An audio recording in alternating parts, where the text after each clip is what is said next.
Hey everyone, welcome back to my YouTube channel Sasya Foodie. അപ്പോൾ ഇന്നത്തെ video ഇന്നൊരു അടിപൊളി ഈവനിങ് സ്നാക്ക് ബ്രെഡ് വെച്ചിട്ട് ഉണ്ടാക്കാൻ. അപ്പോൾ നേരെ വീഡിയോയിലോട്ട് പോവാം.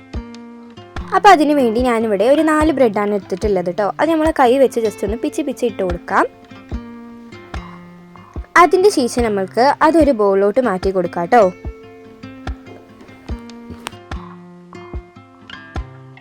ഇനി അതിലോട്ട് ഒരു സവാള ചെറുതാക്കി കട്ട് ചെയ്തതും ഒരു തുണ്ട് ഇഞ്ചി ചെറുതായി കട്ട് ചെയ്തതും പച്ചമുളക് 2 ചെറുതായി കട്ട് ചെയ്ത് കുറച്ച് കരിവേപ്പിൻ്റെ ഇല, മുളക് പൊടി 1 ടേബിൾ സ്പൂൺ, മഞ്ഞൾപ്പൊടി 1/4 ടേബിൾ സ്പൂൺ, പിന്നെ ആവശ്യത്തിനുള്ള ഉപ്പ് ആഡ് ചെയ്യാം കേട്ടോ.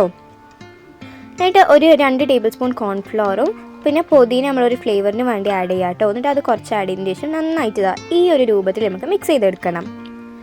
ഇനി നന്നായിട്ടൊന്ന് എണ്ണ ഒന്ന് ചൂടായി വരുമ്പോൾ ഈ ചെറിയ ബോൾസ് ആക്കി നമ്മൾ പൊക്കാടൊക്കെ ചുടുന്ന പോലെ ചെറിയ ബോൾസ് ആക്കിയിട്ട് നമുക്ക് ആ എണ്ണയിലോട്ട് ഇട്ട് കൊടുക്കാം.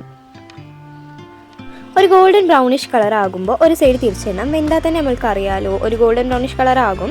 അപ്പോൾ തിരിച്ചിടണം കേട്ടോ. ബ്രെഡ് ആയതുകൊണ്ട് കരിയും എളുപ്പം, അതുകൊണ്ട് നോക്കി വേണം ചെയ്യാൻ. അപ്പോൾ ഇത് അവിടെ ഒരു ഗോൾഡൻ ബ്രൗണിഷായി വന്നിട്ട് നല്ല വെന്ത് വന്നിട്ടുണ്ട്. ഇനി ഒരു പ്ലേറ്റിലോട്ട് നമുക്കിത് സെർവ് ചെയ്യാം കേട്ടോ. അപ്പോൾ ഇതാ നല്ല അടിപൊളിയായിട്ടുള്ള ഒരു ഈവനിങ് സ്നാക്ക് ഇവിടെ റെഡി ആയിട്ടുണ്ട്. എല്ലാവരും ട്രൈ ആക്കിയിട്ട് കമൻറ്റിലൂടെ ഫീഡ്ബാക്ക് അറിയിക്കാൻ മറക്കരുത്. അപ്പോൾ വീഡിയോ ഇഷ്ടപ്പെട്ട എല്ലാവരും തീർച്ചയായിട്ടും ലൈക്ക് ചെയ്യുക, ഷെയർ ചെയ്യുക, സബ്സ്ക്രൈബ് ചെയ്യുക. വീണ്ടും ഒരു പുതിയ വീഡിയോ ആയിട്ട് കാണുന്നവരെ ബൈ.